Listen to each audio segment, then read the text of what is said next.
Recording कर देता हूँ ताकि आपकी रिकॉर्डिंग सुनने को मिले, और पीपीटी भी शेयर करते हैं आपको, ठीक है। अरे नहीं, ये तो हो गया था, दूसरा खुलना है।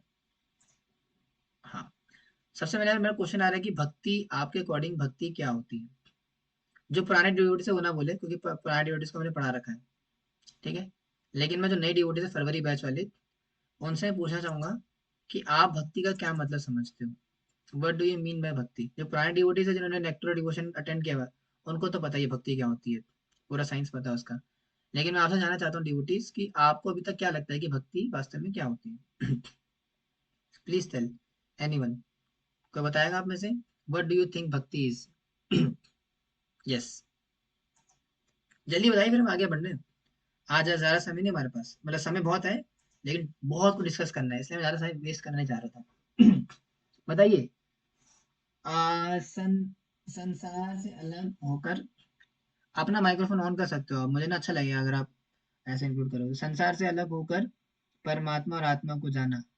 नहीं, मतलब नहीं पता, मोटा मोटा तो वो ट्राई करेगा, माइक्रोफोन ऑन करके बताना चाहेगा, क्योंकि I want the class to be interactive today. कोई है इंटरेस्टेड? नहीं, ऐसा क्यों?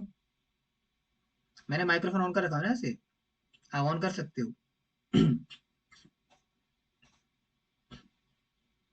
चलो कोई नहीं, माइक्रोफोन ऑन है वैसे, आप ऑन कर पा रहे हो ना, क्या पता चला ऑन ही ना हो पा रहा हूँ। हाँ तो क्वेश्चन पूछ लेना, मैं पूछूंगा तो जवाब दे भी देते रहना बीच में। हाँ जी, तो लोटस एंड द क्रीपर, ठीक है, यानी कि हमारे पास जो कमल खिला हुआ है और जो उसकी शाखा निकली हुई है। अ कॉस्मिक एंड इंटरनल ज्योग्राफी भक्ति। तो भक्ति का पूरा ज्योग्राफी डिस्कस करेंगे कि किस प्रकार से, कहाँ से आई है वो, कहाँ को जाएगी। तो ये क्या बनाया इसने, the mind finds no pleasure and intelligence sees no values और meaning, don't fight and be killed, the lose, the loss matrix. ये कुछ अलग बना दिया इसने, एआई है ना, क्या कर सकते हैं। तो सबसे पहले भक्ति का जब डिस्कस कर रहे हैं तो दो टॉपिक अलग अलग डिस्कस करेंगे यहाँ पे। पहला आता है स्पिरिचुअल रियलिटी, भक्ति, और दूसरा आता है कर्म कांड के विषय में, ठीक है। पहले पढ़ लेते हैं, यहाँ पे लिखा क्या है। I am the body, I have a soul, six heavenly elevation, material wellbeing and destruction of the physical form, ठीक है। यानी कि अगर मैं बोलूँ कि जैसे कि माता जी ने भी बताया था कि क्या हमें मुक्ति प्राप्त करनी है, परमात्मा से मिलन करना, तो भक्ति का उद्देश्य पहले तो ये नहीं है। अगर आप ये सोच करके आए हो कि मैं भक्ति में आई हूँ इस संसार से मुक्त होने के लिए, भगवान के पास जाने के लिए, तो यही भक्ति का उद्देश्य नहीं है। मुक्ति भुक्ति प्रिया पिशाची, और क्या है, मुक्ति भुक्ति प्रिया पिशा यावत पिशाची। क्या था, चलो दूसरा दूसरा वर्ष भी है हमारे पास। मुक्ति भुक्ति सिद्धि काम सक्रिय शांत, कृष्ण भक्त निष्काम अतएव शांत। तो यानी कि जो मुक्ति भुक्ति की इच्छाएं है, सबसे पहले तो आपको उसको त्यागना पड़ेगा। भक्ति का मतलब ये नहीं होता है, ठीक है, ना तो भुक्ति की इच्छा और ना मुक्ति की इच्छा, यानी कि संसार से मुक्त भी नहीं होना और भोग भी नहीं चाहिए, दोनों नहीं चाहिए इस चीज को लेकर के, ठीक है। मैं मेन कंटेंट में आना चाहता हूँ। जो हमारा मेन कंटेंट है, ठीक है। ओके, तो ये आपको शो हो रहा है। अब तो डिस्कस करेंगे यहाँ पे कॉस्मिक, थोड़ा सा मैंने क्या बोलेंगे, ब्लूप्रिंट डिस्कस करते हैं। आप सबने भी मुझे क्या बोला कि आप सब लोग भक्ति कर रहे हो, तो भक्ति करके के आपको कहाँ जाना है, कहाँ पहुंचना है आप सबने। आप जो हरे कृष्णा कर रहे हो, भक्ति कर रहे हो, आपका अल्टीमेट डेस्टिनेशन क्या है, गोलोक वृंदावन ना। तो गोलोक वृंदावन में भी बहुत सारी चीजें आती हैं, ठीक है। तो यहाँ पे पहले पढ़ते हैं, सबसे पहले तो डिस्कस करेंगे ब्रह्मांड। ब्रह्मांड क्या होता है, egg like material universe floating in the Viraja river. तो एक विरजा सागर है पूरे संसार के बाहर, जहाँ पे भगवान विष्णु विराजमान है। उस विरजा सागर के, यानी कि भगवान श्री विष्णु के शरीर से अलग अलग प्रकार के ब्रह्मांड प्रकट होते हैं, ठीक है। और ब्रह्मांड क्यों बोला जाता है, क्योंकि ब्रह्मा जी का अंडा है, तो ब्रह्मा जी का अंडा ब्रह्मांड कहलाता है। तो यानी कि अलग अलग ब्रह्मांड होते हैं, और ये अलग अलग ब्रह्मांडों के अंदर हम जैसे 84 लाख योनियां होती है उसके अंदर, ठीक है। अब इन 84 लाख की योनियों में से एक है मनुष्य की योनि, जो कि आपकी और मेरी है। और 8 प्रकार की एलिमेंट्स की कवरिंग है संसार के अंदर, और इन सबको पार करके जाना है वैकुंठ। और ये कवरिंग कौन कौन सी है? Earth, water, fire, air, ether, false ego, महत तत्व, प्रकृति। जैसा कि मैंने आपको पहले बता रखा है हमने डिस्कस किया ना गीता के अंदर कि 24 तत्व संसार के अंदर है। तो एक्चुअली क्या है, 24 तत्व हैं, जो 5 मुख्य तत्व है, ये पूरी कवरिंग के रूप में है भौतिक संसार के अंदर। अर्थ, वाटर, फायर, ईथर। अब जब कोई जीवात्मा जैसे कि आप और मैं अगर भक्ति करता है और भक्ति करके गोलोक वृंदावन या वैकुंठ जाने की तैयारी करता है, तो जो लेयर बनी है दिख रही है ना आपको, लेयर मार्क करी है उसने बंदे ने दिख रहे हैं ना आपको, लेयर में इसने डॉट्स बनाए हुए हैं लाइन बना करके। इसका मतलब क्या है कि इस लेयर्स को रिप्रेजेंट करती है। ये सारे जो लेयर्स हैं, अर्थ, वाटर, फायर, ईथर की लेयर है। जब कोई व्यक्ति इस पूरे, देखो ब्रह्मांड कहाँ पर है, टॉप पे दिख रहा है उस तरफ ब्रह्मांड, और ये बीच में आपको लोटस दिख रहा है, लोटस लोटस दिख रहा है किसी को? हाँ, ये लोटस क्या है, गोलोक वृंदावन। ठीक है, तो यहाँ तक हमें जाना है गोलोक वृंदावन में।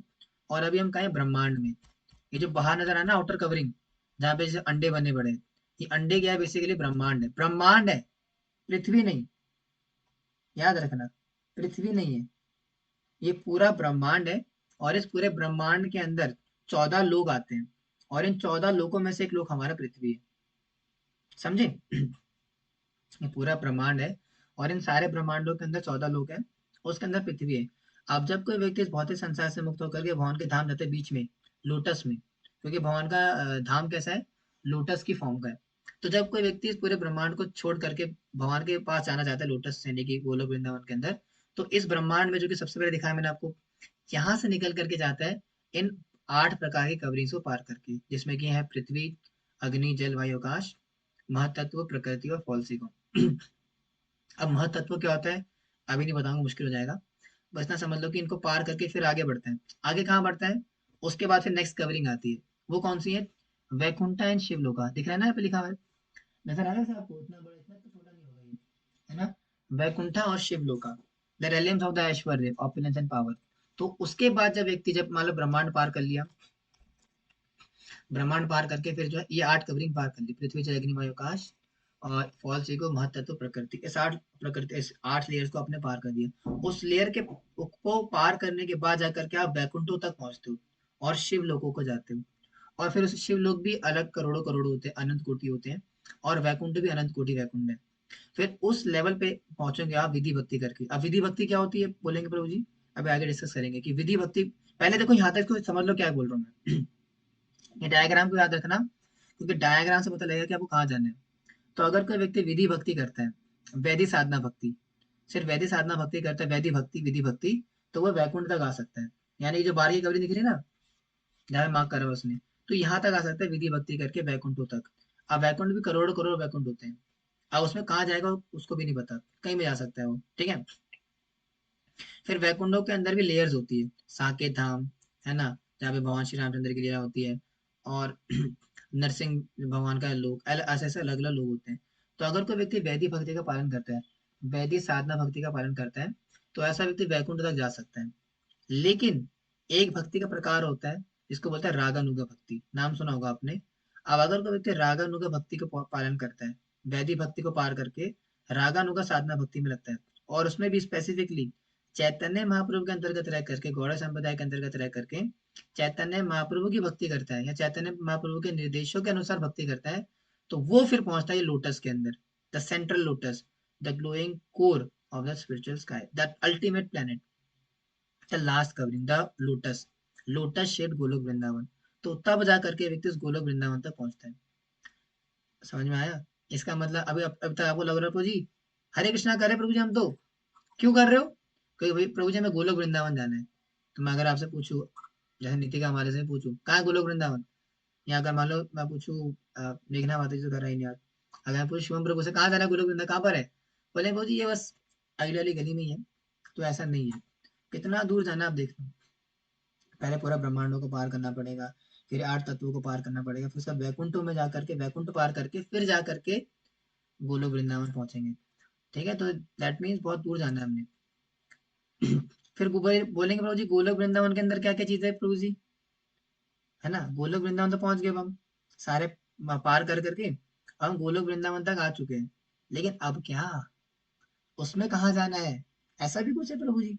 गोलोक वृंदावन अंदर के अंदर भी डिविजन है, हाँ जी, गोलोक वृंदावन अगर आप पहुंच जाते हो, उसके बाद भी बहुत सारे डिविजन आते हैं। सबसे पहले कौन सा यहाँ पे दिया हुआ है, वह श्वेत द्वीप। अब श्वेत द्वीप क्या होता है, थोड़ा बता दे इसके बारे में। अब है यहाँ पे चैतन्य महाप्रभु का धाम, यानी जो चैतन्य महापुरुष भौतिक जगत के अंदर आते हैं, नवद्वीप के अंदर, वो जो नवद्वीप इस संसार के अंदर नजर आता है, वो गोलोक वृंदावन के अंदर श्वेत द्वीप के रूप में प्रेजेंट है। और इन सब का माधुर्य कादम्बरी के अंदर रेफरेंस भी है, और क्या बोलते हैं उज्ज्वल नीलमणि जैसे बड़े बड़े आचार्य ग्रंथों के अंदर ये सारा प्रमाण दिया हुआ है। तो श्वेत द्वीप में जाता है। श्वेत द्वीप पे क्या होता है, जो चैतन्य महाप्रभु की लीलाएं होती है, वो चैतन्य महाप्रभु की लीलाएं वहां पे हो रही होती है। यानी कि जब कोई व्यक्ति इस संसार के अंदर रहते हुए चैतन्य महाप्रभु को प्राण धन मान लेता है, कि रागानुगा भक्ति के अंदर समझ में आ रहा है भाई, मैं बोल के आ रहा हूँ चीजें, ऊपर से तो नहीं जा रही। अगर जा भी रहोगे तो कोई बात नहीं, थोड़ा समझ, थोड़ा दिमाग और लगाना। जब कोई व्यक्ति रागानुगा साधना भक्ति प्रैक्टिस करता है, तो रागानुगा साधना भक्ति में वो स्पेसिफिकली चैतन्य महाप्रभु का अनुगत रहना चाहता है। तो ऐसे व्यक्ति को साधक स्थिति कंप्लीट होने के बाद सिद्ध देह प्राप्त होगा गोलोक वृंदावन के श्वेत द्वीप के अंदर। जैसे मान लो, अगर बोलो दिल्ली के अंदर जो है मायापुरी है, हरिनगर है, यानी कि पर्टिकुलर जगह है, उस पर्टिकुलर जगह के अंदर छोटी छोटी जगह होती है। वैसे ही गोलोक वृंदावन बहुत बड़ा है। अब गोलोक वृंदावन में अलग अलग डिविजन आते हैं, उसमें एक डिवीजन है श्वेत द्वीप। अब श्वेत द्वीप के अंदर क्या होता है, वहाँ पे चैतन्य महाप्रभु की लीलाएं होती हैं। आपका व्यक्ति अगर चैतन्य महाप्रभु के अंतर्गत रह करके रागानुगा भक्ति प्रैक्टिस करते हैं, अब रागानुगा क्या होती है डिस्कस करेंगे मैं अच्छे से। अगर कोई व्यक्ति रागानुगा भक्ति को प्रैक्टिस करता है चैतन्य महाप्रभु को प्राण धन मान के, तो ऐसे व्यक्ति को गोलोक वृंदावन के अंदर श्वेत द्वीप प्राप्त होता है सिद्धि के बाद। ठीक है जी। और अगर कोई बोले प्रभु जी, अगर चैतन्य महाप्रभु के पास ना जाना चाहो तो ठीक है, तो फिर बीच में आ जाओ, गोलोक वृंदावन, जहाँ पे कि रास लीला, मधुर माधुरी लीला होती है, जो कि हमारा अल्टीमेट लक्ष्य है। सेंटर दिख रहा है ना कोई, जो लोटस के अंदर सेंटर बना हुआ है, दैट इज द थिंग। इसलिए तो महाप्रभु आए थे संसार के अंदर, यहाँ लेके जाने के लिए हमें। जो रास लीला होती है भगवान की, जो भगवान की जो कहते हैं ना प्रेम लीला, आदान प्रदान था गोपियों के साथ, वो गोपी भाव देने के लिए आए हो, यहाँ ले जाने के लिए, कि भैया आ जाओ, उज्जवल रस ले जाओ, ये हायर टेस्ट मैं बता बार बार, हायर टेस्ट लेना, हायर टेस्ट लेना है, ये वो हायर टेस्ट, यहाँ जाना है भगवान की गोपी बनने के लिए, और भगवान की रास लीला के अंदर पार्टिसिपेट करने के लिए।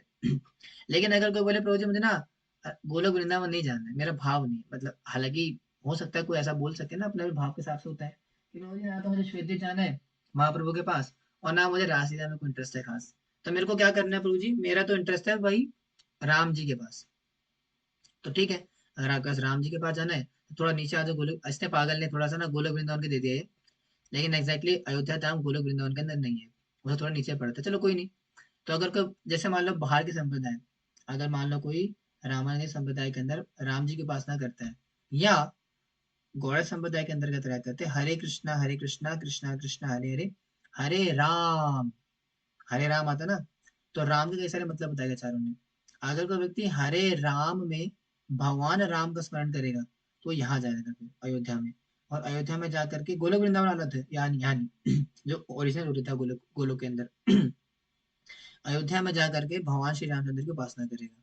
कंफ्यूजन बताइए, क्या कंफ्यूजन है, क्या डाउट है, पूछो। कंफ्यूजन में नहीं रहना बिल्कुल, एकदम क्लियर डाउट अपने, कुछ भी दिमाग में आए तुरंत पूछो। हरे कृष्ण प्रभु जी कंफ्यूजन नहीं है, लेकिन मैं सोचती थी जब ये मंत्र करती थी ना कि कृष्ण और राम दोनों मिक्स क्यों है, वो आज क्लियर कर लिया आपने। अभी क्लियर नहीं हुआ, ये अभी इसकी सुनो, अभी सुनो। राम के कई मतलब बताया चारों ने। पहला तो वही है, राम मतलब राम जी भगवान जी, पहला। लेकिन इसके अलावा हमारे कौन से हैं, वृंदावन दास ठाकुर, उन्होंने इसका अलग मतलब भी दिया हुआ है। अलग मतलब क्या है, कि राम का मतलब है राधिका रमन राम, यानी कि जो राधिका में रमन करने वाले राम है। अब राधिका में कौन रमन करते हैं, राम, भगवान श्री कृष्ण। तो यानी कि दो मतलब है इसके। अगर तो मान लो कोई व्यक्ति, जैसे कि मान लो कि मैं ही हूँ, अब मैं भाग्य से अब वृंदावन मतलब इस्कॉन से कनेक्ट हुआ, और मैं क्या करता हूँ, हरे कृष्ण महामंत्र का जप करता हूँ। लेकिन एक बहुत समय के बाद, साल, डेढ़ साल, 2 साल, 3 साल लगाने के बाद, जब मैंने अच्छे से भक्ति करी, और भक्ति कर करके मेरे को श्रवण करने के माध्यम से मुझे पता चला कि मेरा भाव ज्यादा कनेक्शन में आ रहा है राम जी से, अयोध्या वाले, है ना, वो जिस जिनका भी रामनवमी आने वाली है उनके प्रति मेरा भाव ज्यादा आ रहा है। आ सकता है, देखो भाव, पहले तो समझो इस चीज को कि जरूरी नहीं है कि आप सब गोपी बनोगे भगवान की, क्योंकि देखो अभी आप सब बिगनिंग स्टेज पर हो। ठीक है, पहले ही बताता हूँ। तो अभी आपको सब अच्छा लगेगा कि भाई जी गोपी बना दो, सखा बना दो, जुगल ये बना दो, है ना, रंग महाराज बना दो, ये कुछ सेलिंग लगी है यहाँ पे। कि भैया सेल में आए थे सारे बैठे के लिए, नहीं। देखो, जो स्वरूप सिद्धि होती है यह होती है आपके साधना के ऊपर, आपके भगवान के टेस्ट के ऊपर। अब वो टेस्ट कैसे आता है, जब हम समय तक, एक समय तक अगर हम विधि भक्ति का पालन करते हैं, हरे कृष्ण महामंत्र का पालन करो, चार का पालन करो, अच्छे प्रमाणिक स्रोत से श्रवण करो, कीर्तन करो, और भागवतम पढ़ो, भगवान की लीला पढ़ो। फिर एक समय बाद क्या होता है, भक्ति करते करते आपका जब हृदय शुद्ध हो जाता है, शुद्ध हृदय, याद रखना, शुद्ध हृदय, गंदे हृदय के अंदर नहीं, आपका हृदय शुद्ध होना शुरू होता है, थोड़ा बहुत भी चल जाएगा। तो उसके बाद क्या होता है, आपका अट्रैक्शन बढ़ता है, नेचुरली नेचुरली अट्रैक्शन बढ़ता है भगवान के किसी पर्टिकुलर फॉर्म के ऊपर। जैसे मान लो, अगर कोई व्यक्ति होता है जिसको कि भगवान का जो होता है ना, वो वाला पास टाइम, चित्रक पत्रक वाले पास टाइम, और जो कहते हैं ना सखा वाले पास टाइम पसंद आते हैं, कि किस प्रकार से जो है भगवान के सखाओं ने क्या करा, भगवान को उठा करके पटक दिया, है ना। और किस प्रकार से जो है बलराम जी ने क्या करा, कृष्ण को मार दिया। और किस प्रकार से जो भगवान के सखा है भगवान को पीट देते हैं। अब मान लो कि आपको ये लीला बहुत पसंद आती है, भगवान के जो सखा कितने कितने ज्यादा सौभाग्यशाली है, इस प्रकार से भगवान के आदान प्रदान करते हैं। अब उसमें मेल फीमेल का पंगा नहीं याद रखना, पहले तो अपने दिमाग से निकाल लो, इसमें मेल फीमेल का कोई नहीं होता। यानी कि लड़का लड़की से फर्क नहीं पड़ेगा यहाँ पे, लड़के भी गोपी बन सकते हैं और माताएं सखा बन सकती है। इसमें कंप्लीटली जेंडर एक्सेप्शन है नहीं यहाँ पे, जेंडर से कोई मतलब नहीं है यहाँ पे, आपके भाव से मैटर करता है। अब मान लो कि पुष्पा माता जी, जैसे मान लो पुष्पा माता जी है, अब उन्हें गोपी नहीं बनना, अब वो मान लो कि साधन भक्ति करने के बाद उन्हें लगा कि भाई मेरे को सखा बनना है, भगवान का सखा बन के सेवा करनी है। तो फिर उसके बाद वो सखा भाव में भगवान की भक्ति स्टार्ट करेंगे, रागानुगा बोलते हैं उसको, रागानुगा भक्ति। फिर क्या करेंगे, रागा, उसमें बहुत सी चीजें आती है, बताऊंगा कंफ्यूज हो गया आप। लेकिन फिर क्या करेंगे माता जी, फिर उस भक्त को फॉलो करना शुरू करेंगे, किस प्रकार से भगवान के सखा उनकी सेवा करते हैं, इस प्रकार का भाव लेकर करते, कृष्ण को डांटते हैं। मैं भी चाहती हूँ कि मैं भी भगवान की सखा बनूं। फिर क्या करोगे, जब अच्छे से भक्ति करोगे, साधना में सिद्ध हो जाओगे, और स्वरूप सिद्धि होने के बाद इस संसार से जब मुक्त हो जाओगे आप, फिर गोलोक वृंदावन के अंदर आपको सखा भाव मिलेगा, और सखा शरीर मिलेगा। और आप क्या होंगे, किसी सखा के अंतर्गत रह करके वहां की सेवा करोगे।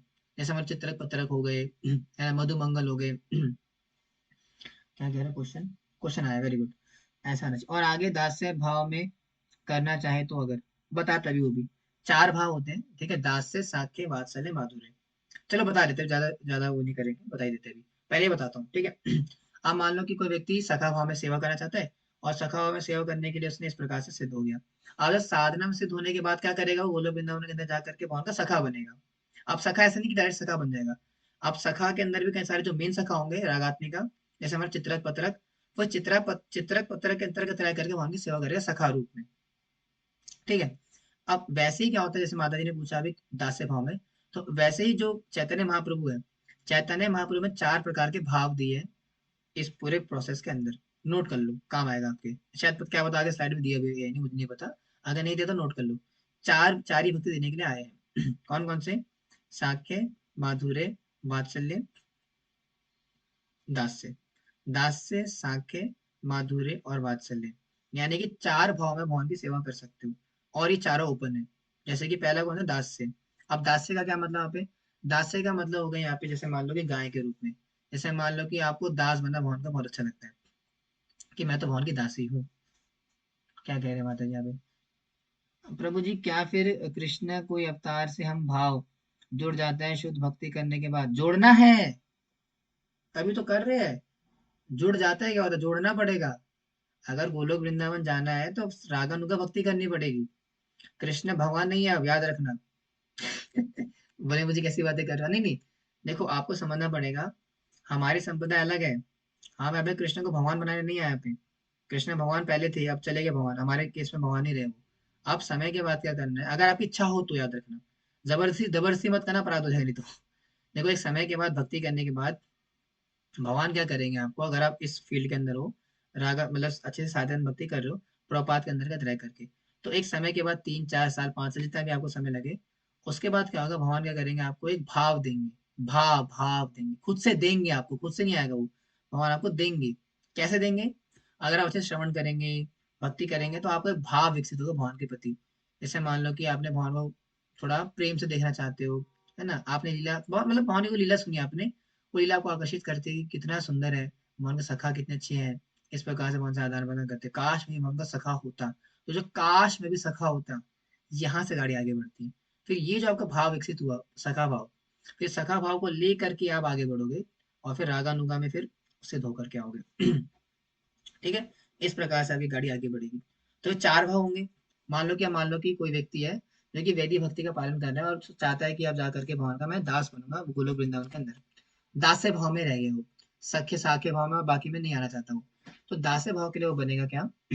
वो व्यक्ति बनेगा गोलोक वृंदावन में जाकर के भगवान का गाय के रूप में सेवा कर सकता है, पेड़ के रूप में सेवा कर सकता है, शांत रस में, है ना।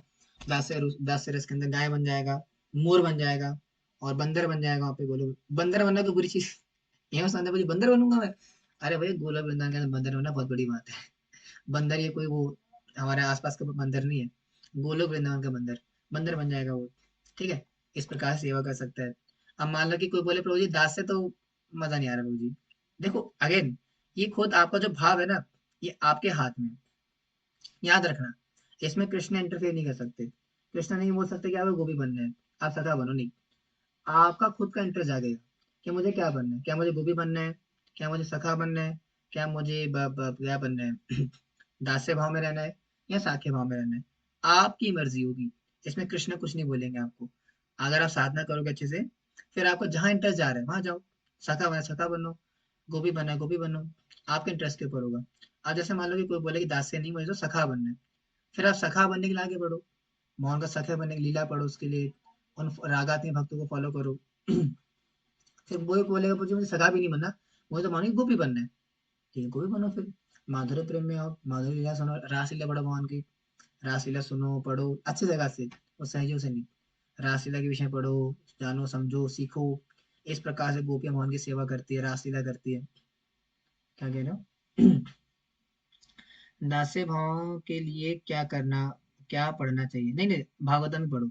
भागवतम का 10th कैंटो पढ़ो, भगवान की जो लीला है उसमें पढ़ो। ठीक है, उससे आपको पता चल जाएगा कि आपको क्या भाव मिलना चाहिए। और देखो रागानुगा भक्ति जो चीज आती है, उसके लिए कोई क्वालिफिकेशन रिक्वायर्ड नहीं, याद रखना। अगर कोई बोले, आप में से अगर बोले साक्य माधुर्य दास्य और फोर्थ क्या बताया प्रभु जी? वात्सल्य। वात्सल्य, ठीक है। जैसे अगर आप कोई बोले प्रभु जी तो बहुत ऊंची चीजें बता रहे हो आप, हमारी क्या योग्यता है? तो पहले आपको बता देता हूँ, योग्यता की जरूरत नहीं होती इसके लिए, क्योंकि रागानुगा भक्ति ये साधन भक्ति है, कोई भी कर सकता है। इसमें कोई योग्यता की जरूरत नहीं है। अगर मान लो कि आपको भक्ति में 1 महीना ही हुआ है, तो भी आप प्रैक्टिस कर सकते हो। 1 महीने में मतलब इन द सेंस कोई क्वालिफिकेशन रिक्वायर्ड नहीं है। आपका बस ये है कि भाव।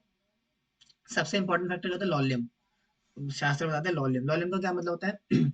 इंटेंस डिजायर, कि मुझे जो है भगवान का सखा बनना ही बनना है, मुझे नहीं रहना है, मुझे भगवान का सखा बनना है। जब ये तीव्र इच्छा आती है, तो तीव्र इच्छा आपको लेकर के जाइए रागानु को भी, और भगवान की वो भी बनना चाहो बन जाओ। बन जाओ तो खैर वो बात की बात है, लेकिन डिजायर तो लेकर के आओ, मुझे भगवान की गोपी बनना है, सखा बनना है, भगवान के माता पिता बनना है। ठीक है, इस प्रकार से डिजायर लेकर के आओगे तो आपके भाव के अकॉर्डिंग और आपकी साधना का लेवल देख करके आपको इन चारों में से और भी चीजें इसके अलावा उसने एआई ने दी नहीं है, इसके अकॉर्डिंग क्या होगा, आपको एक स्वरूप सिद्धि में शरीर प्राप्त होगा। चाहे वो गोपी का हो, चाहे वो सखा का हो, चाहे माता पिता के रूप में हो। प्रभु जी आपको किस भाव में इंटरेस्ट है, आपको उससे मतलब नहीं है, आप अपने काम से काम रखिए। मतलब ऐसे डांट नहीं रहा हूं, आपको समझा रहा हूँ, ये बताने की चीज नहीं होती, याद रखना। रागानुगा भाव, रागानुगा भक्ति का मतलब है किसी को कुछ नहीं बताना है, जो बता दे वो सहजय बन जाता है। यही तो प्रभु, यही तो डिफरेंस है सहजय और हम में। सहजय बता देते पब्लिकली, भाई मैं तो भवानी गोपी हूँ, साड़ी पहन के घूमूंगी। अरे भैया नौटंकी बाजी हो। रागानुगा भक्ति का पहला रूल ही यही है कि आपको बताना नहीं है, किसी को नहीं बताना, सिर्फ गुरु को बता सकते हो। बाकी रागानुगा भक्ति पर्सनली होती है, अकेले अकेले में। मतलब आपका जो पर्सनल सेंटीमेंट है वो कृष्ण के प्रति, आप भगवान को किस रूप में देखते हो? क्या आप गोपी भाव से देखते हो, सखा भाव से देखते हो? आपका भाव आपका अपना है, इसलिए यहाँ पे थोड़ा डेंजर भी आ जाता है, क्योंकि आपको गाइड नहीं कर सकता, आप किसी से गाइडेंस नहीं मांग सकते हो। रागानुगा भक्ति में गाइडेंस नहीं चाहिए होती है, बस कॉन्फिडेंस होता है कि हाँ भाई सखाऊं सखाऊं, कौन रोकेगा मुझे। ठीक है, तो थोड़ा मुश्किल है चीज समझना। कि रागानुगा भक्ति के अंदर आपको कंफर्मेशन नहीं चाहिए किसी से कि भैया मेरे को प्रभु जी ये करूँ क्या, नहीं। वैदिक भक्ति में ले सकते हो आप, प्रभु जी 16 माला नहीं हो ढंग से कुछ बता दो। रागानुगा भक्ति के अंदर कोई सलाह नहीं ले सकता आप। इसका अगर अगर सलाह ले रहे हो, इसका मतलब कि रागानुगा फिक्स नहीं हो आप, ढंग से प्रैक्टिस नहीं करना चाह रहे हो। हाँ क्या क्वेश्चन है? प्रभु जी अगर हम एक्नॉलेज ही नहीं कर पाए कि हम किस भाव में है, भाव में देख रहे हैं भगवान को, ऐसा नहीं होगा, ऐसा नहीं हो सकता। आएगा वो भगवान, भाई तेषां नाम भजताम प्रीतिपूर्वकम ददामि बुद्धि योगम तम, मैं बुद्धि दूंगा, भजन करो ना भगवान का अच्छे से। अच्छे से हरे अच्छे से हरे कृष्ण महामंत्र का जप करोगे, भगवान भाव देंगे आपको। भगवान की लीलाएं पढ़ोगे, देखो दो चीजें करनी है आपको, श्रवण कीर्तन, अच्छे से श्रवण करो सही सोच से, और भगवान के नामों का जप करो। प्रभुपाद ने मुझे प्रोसेस दिया वो भी बनने का वैसे तो, और मतलब जो चार भाव दिए ना महाप्रभु ने, प्रभुपाद की करुणा है कि अगर वो अगर कोई इस्कॉन में रह करके चारों भाव मतलब वैदिक भक्ति का पालन करेंगे, प्रभुपाद की भक्ति का जो प्रभुपाद ने दिए, तो आपको ऑटोमेटिकली समय के बाद ये चार भाव के प्रति किसी न किसी के प्रति आकर्षण होगा, याद रखना। और वो अपने आप होगा, अभी अभी नहीं हो रहा इसका मतलब कि अभी थोड़ा समय लगेगा, और ऑटोमेटिकली होता है, होगा वो 100% होगा। फिर आपको जब वो भाव आना शुरू होगा ना, हाँ बोलिए। हरे कृष्ण प्रभु जी जो आप बता रहे हैं, और ये मतलब ज्ञान तो हमें मिला है कि इसको ये चीज बोलते हैं, इसमें ये चीजें होती है, और ये किसी को स्टार्टिंग में हो गई हो तो मतलब कि वो है रिलेशन। शुरू हो जाओ, बताना ही किसी को, समझ, यही तो बात है ना। देखो रागानुगा भक्ति आपके कॉन्फिडेंस के ऊपर होता है कि भैया मैं हूं तो हूँ, लेकिन याद रखना आपको यहाँ पे किसी गाइडेंस नहीं लेनी है, लेकिन इसका मतलब है कि यहाँ पे अपराध का स्कोप भी होता है। अगर आप रागानुगा को प्रैक्टिस करना चाहते हो ना, तो आपको इतना जरूर पता होना चाहिए कि कहाँ पे जाके अपराध होगा, वो कहाँ पे नहीं होगा। नहीं तो क्या पता आप सहजे बन जाओ, जो लोगों की बाकी तरह, कि जैसे गोपी है ना, अब गोपी एकादशी से व्रत नहीं रखती, मैं भी नहीं रखूंगी। गोपी भी जो है सूर्यदेव की पूजा करती है, मैं भी करूंगी, ये तो अपराध हो गया। तो आपको इतना कॉन्फिडेंट होना पड़ेगा, शास्त्र पढ़ करके, नॉलेज लेकर के इतना लेवल पे आना पड़ेगा कि भैया मैं शास्त्र को तोड़ भी नहीं रहा हूँ, शास्त्र के रूल्स और रेगुलेशंस को, और मैं रागानु का प्रैक्टिस भी कर रहा हूँ। देखो रागानु का भक्ति प्रैक्टिस है, साधन भक्ति, ठीक है, लेकिन वो शास्त्रों के नियम को नहीं तोड़ सकती। ऐसा नहीं क्योंकि बोलेगा कि भाई मैं इलिसिट सेक्स कर रहा हूँ और मैं भवानी गोपी बन गया, नहीं, भवानी गोपी को नहीं, वो फिर गलत हो जाएगा। आपको शास्त्र को तोड़ना नहीं है, विधि विधान का पालन नहीं करना है, बस क्या करना है आपको, सेंटिमेंट डेवलप करना है। करना वही 16 माला चार नियम, याद रखना, 16 माला चार नियम छोड़ना नहीं है वो। राग अनुगा का मतलब ये नहीं तो छोड़ दिया, श्रवण कीर्तन करते राग अनुगा भी, लेकिन अंदर एक भाव, जैसे मान लो जैसे एग्जांपल के मान लेते हैं कि एक पति पत्नी का रिश्ता हो गया, ठीक है। अब पति पत्नी के रिश्ते में मान लो कि अरेंज मैरिज हुई। अब अरेंज मैरिज में क्या होता है कि एक दूसरे से प्यार नहीं होता, पहले नहीं होता ना। तो क्या होता है, माता पिता ने रिश्ता तय कर दिया। अब जब रिश्ता तय हो गया, तो भले ही मजबूरी में जैसे मर्जी आपको आपको घर का काम करना पड़ेगा, पति की सेवा करनी पड़ेगी, यहाँ एक दूसरे के साथ रहना पड़ेगा। लेकिन अरेंज मैरिज में क्या होता है, समय के बाद जब एक दूसरे के साथ रहते रहते क्या होता है, अटैचमेंट हो जाती है। फिर अटैचमेंट होने के बाद प्यार भी हो जाता है, और कभी कभार प्यार व्यक्त भी नहीं करते बाहर बाहर जा करके। वैसे ही यहाँ पर भी है, यानी कि आपको विधि भक्ति में लग गए हो। अब विधि भक्ति में लगते लगते लगते फिर आपको अपने आप रियलाइज हो जाएगा कि भाई मैं ये हूँ, और अंदर से भाव आएगा कि मैं भगवान का सखा हूँ या सखा बनना चाहता हूँ। ये सखा बनना जब चाहता हूँ, तो फिर उसको फॉलो करो, भाव को इमिटेट नहीं करना है, भाव लेकर के आना है। अब अब सवाल आता है मुझे भाव लाएंगे कैसे। अब इसका भी कोई आंसर नहीं है। इसका कोई आंसर नहीं है, क्योंकि शास्त्र में राग और अनुगा भक्ति को दिया नहीं है, याद रखना। राग अनुगा भक्ति कैसे प्रैक्टिस करते हैं, इसका कोई शास्त्र में इतना डिटेल डिस्क्रिप्शन नहीं है। ये सब भाव का खेल होता है, यानी कि वैदिक भक्ति करते करते किस प्रकार से का भाव आ रहा है। भगवान को जब देखते हो टेम्पल में जाकर के, तो क्या भावना आ रही है कि मैं क्या मैं इनकी गोपी हूँ, सखा हूँ, जो जो भाव आ रहा है ना, फिर उस भाव को लेकर के प्रैक्टिस करनी है। तो बहुत मुश्किल चीज है, ये इतना आसान भी नहीं, याद रखना। लेकिन हाँ, अगर सही नॉलेज होगा आपको तो कर सकते हो। इसमें कोई योग्यता नहीं चाहिए, याद रखना, योग्यता नहीं चाहिए इसके लिए। अगर आप बोले मुझे क्वालिफिकेशन है, क्वालिफिकेशन कुछ नहीं है। बस एक चीज है, एक क्वालिफिकेशन है कि आपको बहुत इंटेंस डिजायर चाहिए कि मुझे बनना ही है भगवान का सगा, बस, और कुछ नहीं चाहिए। और बाकी श्रवण की तरह चलता रहेगा। ठीक है, आगे बढ़े, क्लियर है, कोई डाउट है इसमें, अब बढ़ सकते हैं आगे, ठीक है। तो आपके भाव के अनुसार आप किस रस में सेवा करोगे, उसके अकॉर्डिंग आपको धाम मिलेगा। मान लो अगर कोई बोले मुझे गोपी बनना है, तो गोपी बनना है तो फिर गोलोक वृंदावन में जाओगे आप और वहां की गोपी बनोगे। अगर कोई बोले कि मुझे महाप्रभु के अंतर्गत रहना है, तो फिर श्वेत द्वीप में आ जाओ। कोई बोले राम जी, तो राम जी अयोध्या में आ जाओ। इसके अलावा और भी लोग होते हैं, सारी दिया पे। और अगर कोई बोले मुझे भगवान की पत्नी बनना है, मेरा भाव हमारा भगवान की पत्नी बनने का, तो मथुरा आ जाओ, द्वारका आ जाओ, द्वारका में पत्नी बन जाओ, मथुरा में गोपी बन जाओ, ठीक है। तो आपके भाव के अकॉर्डिंग आपको वहां पे शरीर प्राप्त होगा, याद रखना। आ, ये थोड़ा सा फिलोसफी में जाएंगे, अलग होंगे, कॉन्सेप्ट अलग होंगे यहाँ पे। Cultivation of the divine mind, hmm, तो ये है श्रवण कीर्तन। याद रखना श्रवण कीर्तन यहाँ पे दिया हुआ है ना, तो पानी के समान है, यानी कि श्रवण कीर्तन के माध्यम से जाओगे वहां पे।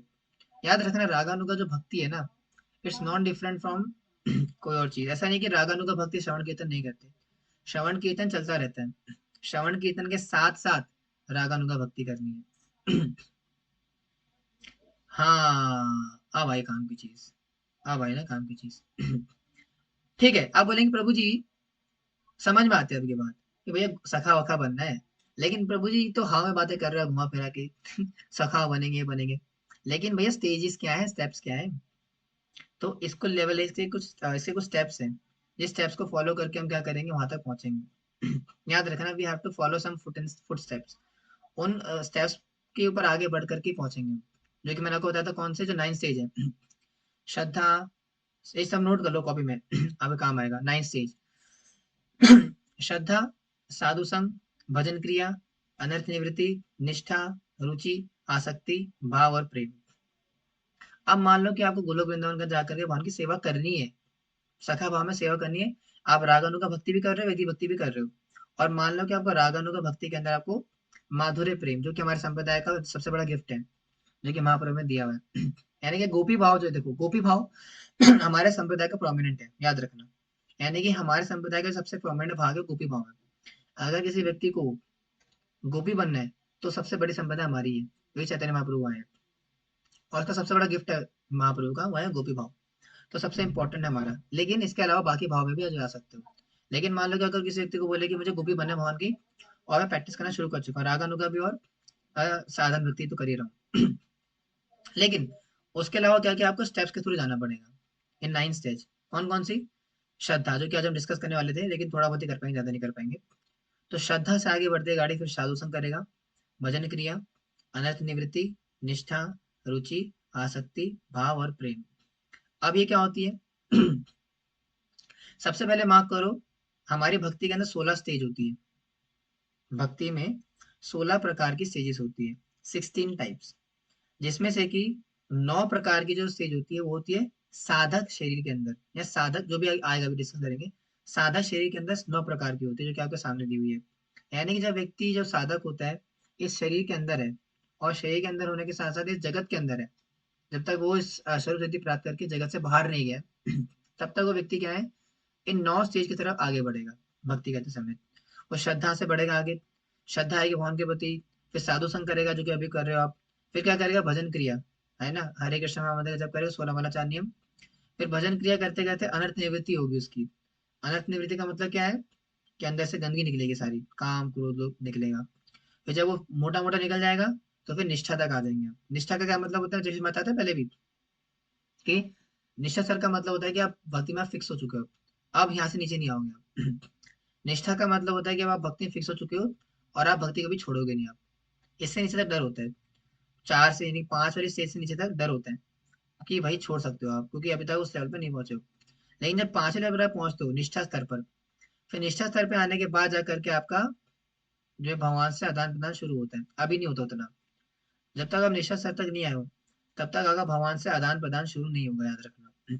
और अगर हो भी रहा है, तो या तो बहुत कम होगा, या तो फिर हो सकता है वो मेंटल स्पेकुलेशन हो, दिमाग का उपज हो, ऐसा भी हो सकता है। लेकिन एक बार जब निष्ठा स्तर पे आप आ जाते हो, 5वां स्टेज, उसके बाद क्या होता है, आपके भगवान से संबंध होना शुरू हो जाता है, और आदान प्रदान शुरू हो जाता है। एक प्रेममय रसमय आदान प्रदान शुरू हो जाता है। फिर उसके बाद जब निष्ठा में स्थित हो गए, फिक्स हो गए भक्ति के अंदर, फिर निष्ठा स्तर पे आने के बाद जब अनर्थ और कम हो जाते हैं आपके, तो फिर क्या आती है, एक स्वाभाविक रुचि आती है, 6th स्टेज। रुचि का मतलब होता है टेस्ट, यानी कि श्रवण कीर्तन करने में इतना आनंद आता है आपको, कि मतलब और कुछ चाहिए संसार के अंदर आपको। इतनी रुचि आती है, इतना टेस्ट आता है, कि मतलब कुछ भी हो, कैसा भी हो, किसी भी स्थिति में हो आप श्रवण कीर्तन नहीं छोड़ रहे हो। उसको बोलते हैं रुचि के स्तर। डिस्कस करेंगे हम सारे इस पूरे कोर्स के अंदर। फिर रुचि पड़ गई प्रभु जी, रुचि खत्म हो गई, मतलब रुचि हो गया। फिर क्या होती है, आसक्ति। यानी कि रुचि, जब टेस्ट आ गया ना चैंटिंग हेयरिंग में, तो टेस्ट इतना बढ़ जाता है कि आसक्ति हो जाती है, कि मतलब अगर मान लो कि संसार के अंदर कुछ भी हो जाता है, तो आप इतना आसक्त हो गए कि आप किसी भी माध्यम से वो श्रवण कीर्तन करोगे। जैसे ड्रग एडिक्ट होता है, ड्रग एडिक्ट वो क्या करता है, चाहे उसको भले चोरी करना पड़े, लेकिन चोरी करने के बाद भी क्या करेगा, वो अपना ड्रग्स लेकर के आता है। तो उतनी अटैचमेंट हो जाती है श्रवण कीर्तन से। यानी कि चाहे कुछ भी हो जाए मुझे श्रवण कीर्तन चाहिए। ये होती है आसक्ति की स्टेज। फिर जब व्यक्ति आसक्ति तक पहुंच जाएगा, फिर आसक्ति इतनी बढ़ जाती है कि भाव आ जाता है भगवान के प्रति। तो भाव कौन सा है प्रभु जी बोलेंगे आप? भाव तो हमारा ही भगवान के प्रति नहीं, ये वाला भाव नहीं है। ये भाव है स्वरूप भाव। यानी कि अब आप ऐसी स्टेज तक आ चुके हो कि भगवान के साथ आपका पूर्ण रूप में आदान प्रदान शुरू हो गया। अब सब कुछ रिवील हो गया कि मैं भगवान का सखा हूँ या सखी हूँ, जो भी हूँ। और भगवान से आदान प्रदान शुरू हो जाते हैं। यानी कि भगवान से भाव, एक भाव का आदान प्रदान शुरू हो जाता है स्टेज पे आके। सादा शरीर के अंदर। और फिर जब भाव अपनी चरम अवस्था तक पहुंच जाते हैं, यानी यहाँ का भाव इतना बढ़ गया भगवान के प्रति कि मतलब रुक ही नहीं रुक रहा, तो फिर आप सबसे टॉप मोस्ट स्टेज पे आते हो, वह है प्रेम। यानी कि आप कहाँ पहुंच गए? Pure love. भगवान साहब के प्रति शुद्ध प्रेम आ गया। अब संसार में कुछ भी नहीं रोक सकता आपको। और यहाँ पे आकर के आपके अंदर भी समाप्त हो जाते हैं, काम क्रोध लोभ सब समाप्त हो जाते हैं।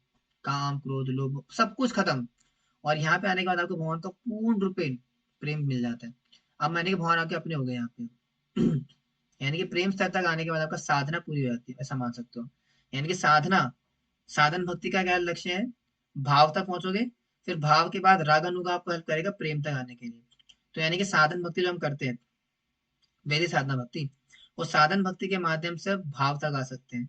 फिर रागानुगा प्रैक्टिस करते करते प्रेम तक आ जाएंगे। और फिर जब प्रेम मिल जाएगा, तो इसका मतलब क्या है कि आपकी 100% गारंटी होगी गोलोक वृंदावन जाने की। इससे नीचे तक गारंटी नहीं होती। यानी कि इसके नीचे क्या हो सकता है? आप गिर सकते हो, भाव की स्थिति से भी गिर सकते हो। लेकिन अगर आप प्रेम का पहुंच गया प्रेम तक, यानी कि आपको भगवान के चरण कमल में प्रेम आ गया, तो प्रेम के बाद फिर आपको जमीन धरती कोई नहीं रोक सकता भगवान के पास जाने के लिए। भगवान आपको अपने पास बुला लेंगे। ठीक है। तो ये 9 स्टेज होते हैं साधक स्थिति के अंदर। समझ में आया? कोई क्वेश्चन है किसी का इसमें? कोई डाउट है? ठीक है। तो अब बोलेंगे प्रभु जी हमें ये 9 स्टेज समझ में आ गई। अब हमने भक्ति करना शुरू कर दिया और हम जो है प्रेम तक पहुंच चुके हैं, मान लो। हालांकि ऐसा है नहीं, लेकिन मान लो कि प्रभु जी हमारा प्रेम आ गया भगवान के प्रति और हम प्रेम तक पहुंच गए। लेकिन अब प्रेम होने के बाद भी जब हम गोलोक वृंदावन जाएंगे, तो गोलोक वृंदावन जाने के बाद भी हमारे भाव के अकॉर्डिंग हमारी भक्ति डिफर करती है। कैसे? Let's understand. एक सेकंड, कुछ मिस हो गया।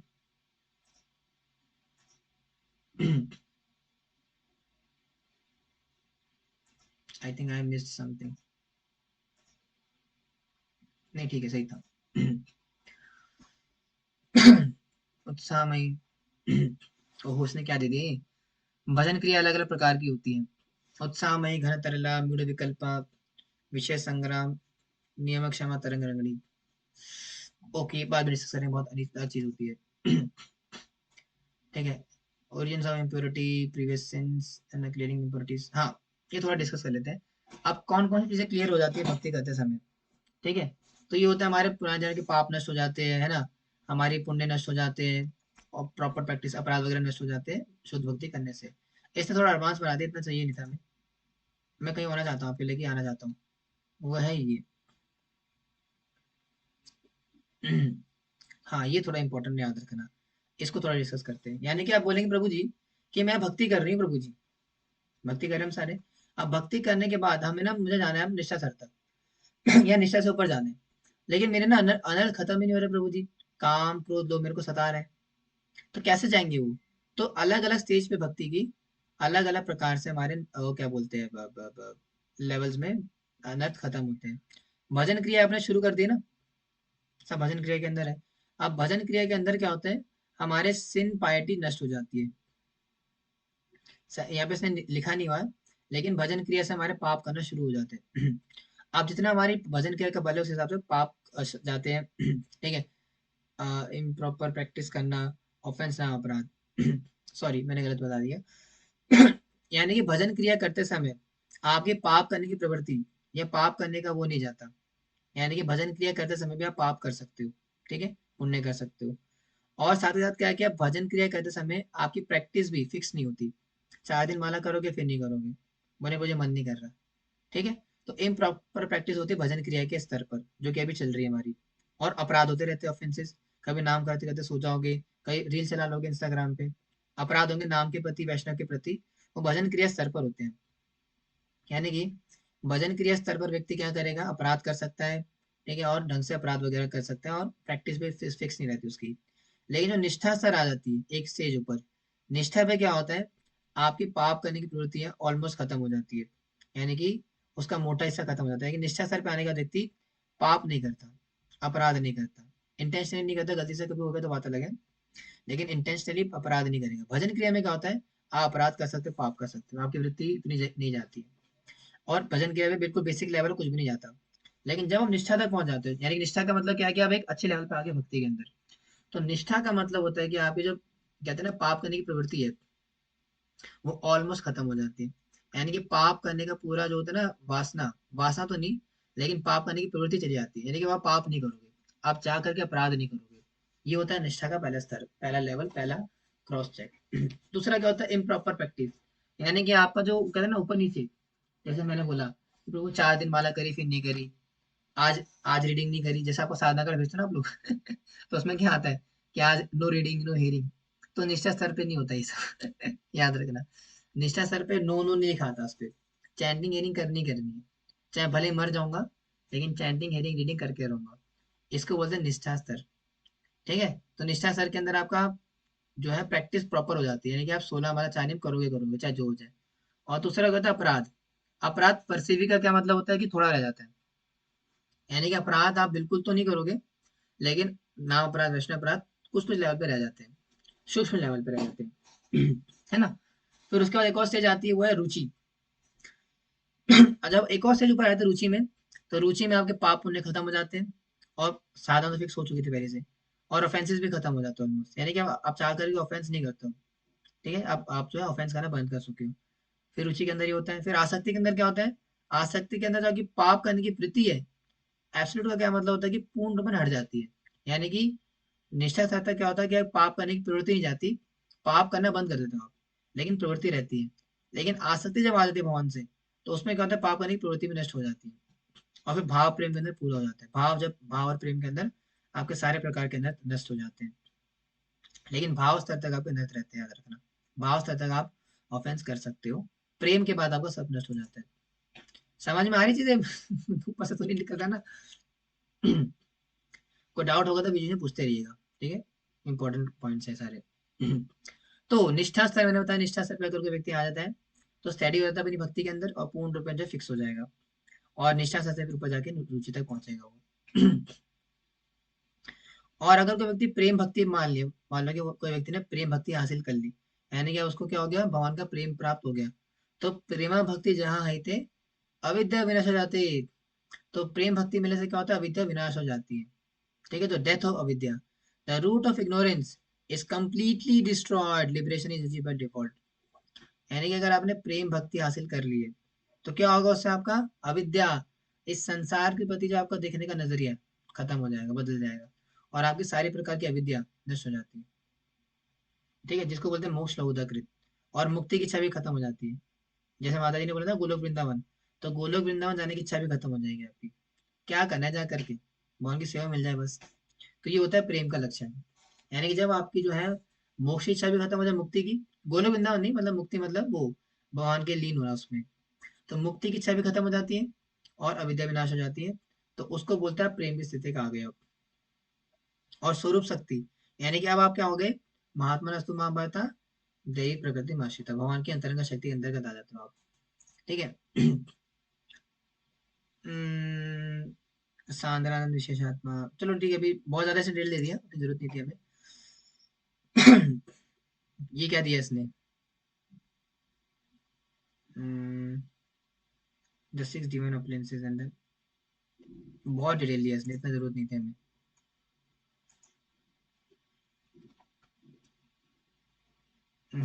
मेन तो दिया ही नहीं इसने, जो बाकी की आगे की स्टेज है भक्ति की, स्नेह मान प्रणय, तो फिर दिया क्या इसने।